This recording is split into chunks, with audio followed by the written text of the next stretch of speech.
শ্যাম, হ্যাঁ বৌমনি বলো। একটু আসবো? আরে আসো না, জিজ্ঞেস করছো কেন?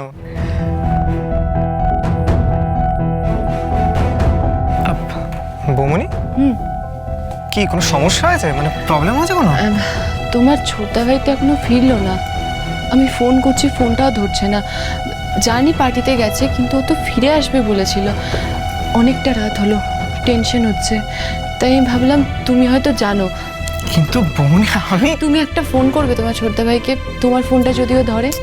আরে বাবা বৌমনি, ছোটদা ভাই কিন্তু রে স্যাম, ছোটদা ভাই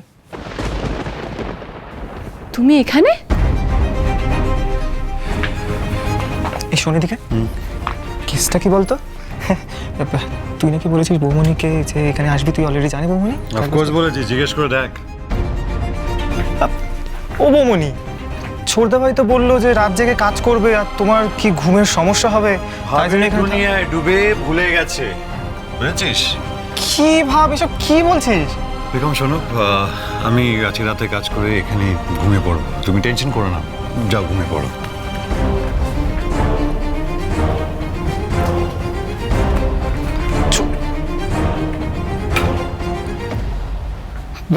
বৌমনি, কালকে কিন্তু বাড়িতে একটা গ্র্যান্ড প্রোগ্রাম, তোমার যেন নাচটা ভালো করে রেডি থাকে। আমরা কিন্তু সবাই প্রচন্ড পরিমাণে এক্সাইটেড, একদম ফাটিয়ে ডান্স করো কিন্তু কালকে। তোদের বৌমনি নাচতে আর নাচাতে দুটোই পারে, নখের ডগায়।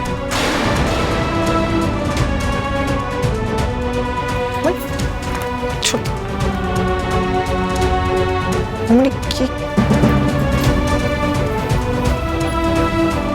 নাচতে নাচাতে?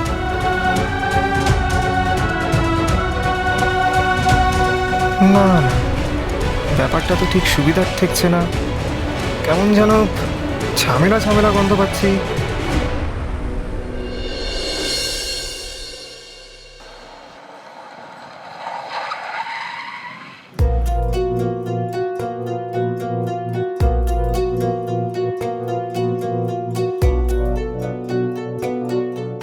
এই শ্রী, এসে গেছি তো।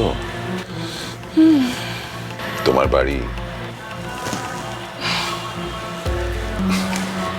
আসলে কি বলো তো রোহন, তোমার কাঁধে মাথা রেখে শুলে এত শান্তি পাই না আমি, যে আমার আর কোনো কিছুই মাথা থাকে না, কিছু মনে থাকে না। I know that. তুমি জানো আমাদের নিয়ে কত লোকে কত কথা বলে, আমাদের এজ ডিফারেন্স নিয়ে। বলে বৃদ্ধস্ব তরুণী ভার্যা, আমি নাকি তোমার কথা ভাবি না, তোমার ফিউচারের কথা ভাবি না।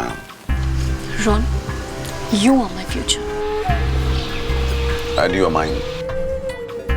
তাই তো আমি ঠিক করেছি আমি কারুর কথা শুনবো না, আমার মন যেটা চায় আমি সেটা করব। আমি তোমাকে খুব তাড়াতাড়ি আমার সঙ্গে আমার কাছে আমার ঘরে নিয়ে যাব, আমার করে, permanently. Love you Ron. I love you too.